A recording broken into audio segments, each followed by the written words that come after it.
अपने जीवन में प्रार्थनाएं की हैं? जब हम प्रार्थना करते हैं तो हमारी अपेक्षा यही रहती है कि परमेश्वर जल्दी से हमारी प्रार्थनाओं का जवाब दे दे। किंतु कई बार समय गुजर जाने के बावजूद भी, एक लंबा अरसा होने के बावजूद भी हमारी प्रार्थनाओं का जवाब हमें मिलता नहीं है। यदि आपने इस समस्या का सामना किया है तो आज का कलाम आपके लिए है प्रियो। खुदा के कलाम के साथ एक बार फिर से आपको पास्टर ऐना का सलाम। मैं आपको मुलाकात करवाना चाहती हूँ एक ऐसे शख्स से जो यीशु मसीह का परम मित्र है। नाम है लाजर। दो बहनें हैं, मरियम और मार्था। मार्था वो है जो पहुनाई करती है, यीशु मसीह की सेवा में कमी नहीं रखती, और मरियम वो है जो यीशु मसीह से अथाह प्रेम करती है। उसने अपनी साल भर की कमाई से इत्र खरीदा था और उस इत्र को यीशु मसीह के पैरों में डाल के अपने बालों से उसके पैरों को पोंछा था।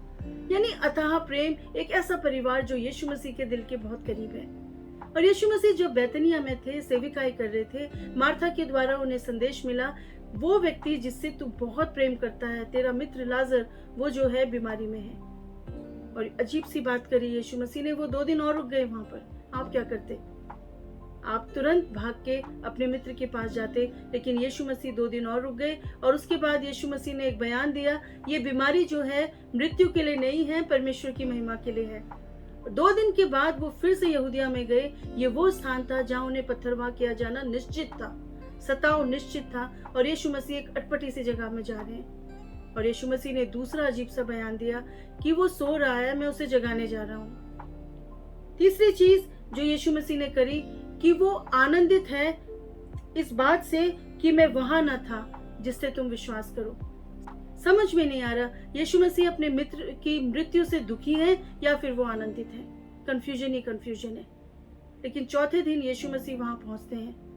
प्रियो, अभी तो वो बोल रहे हैं कि मैं आनंदित हूँ, और वहां जाके मार्था को देखते हैं कि वो रो रही है, तो यीशु मसीह वहां रोने लग जाते हैं।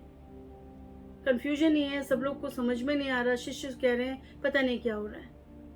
और उसके बाद यीशु मसीह जो है वो कब्र में जाते हैं और लाजर को आज्ञा देते हैं कि बाहर निकला।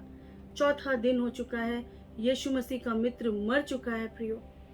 ही वॉज स्टिंकिंग, बदबू आ रही थी उसके शरीर से।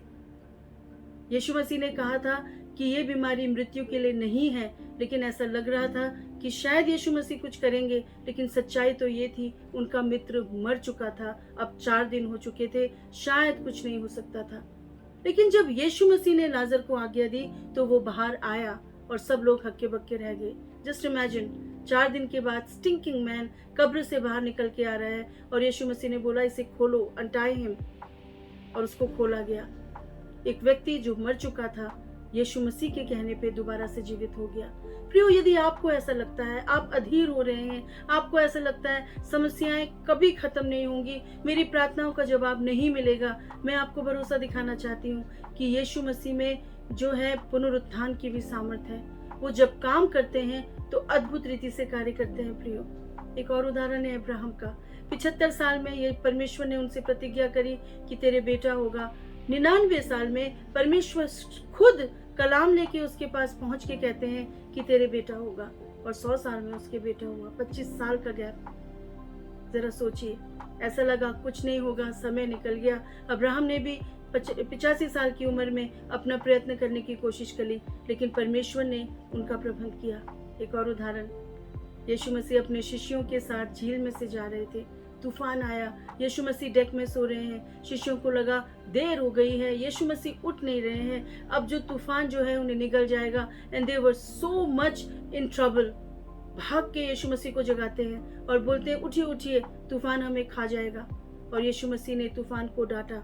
एक बार फिर से प्रभु ने दिखाया कि परमेश्वर के पास मृत्यु और जीवन, तूफान और प्रकृति और सब चीजों के ऊपर अधिकार है। प्रियो, यदि आपको ऐसा लगता है कि आपके जीवन में परिस्थितियां आपके विमुख हैं, लगातार प्रार्थनाओं के बावजूद भी आपकी प्रार्थनाओं का जवाब नहीं मिल रहा है, तो मैं आपसे कहना चाहती हूँ, ये परिस्थिति मृत्यु के लिए नहीं है, लेकिन ये परिस्थिति परमेश्वर की महिमा के लिए है। यदि आप वेट करें तो हो जाने दीजिए समस्याओं को जैसे वो निकल रही हैं। प्रभु यीशु मसीह जब कलाम कहते हैं तो उसको पूरा करने का अधिकार उनमें है, और वो अपनी प्रतिज्ञाओं को जरूर पूरा करते हैं। खुदा इस कलाम के द्वारा आपको बहुत से आशीष दे।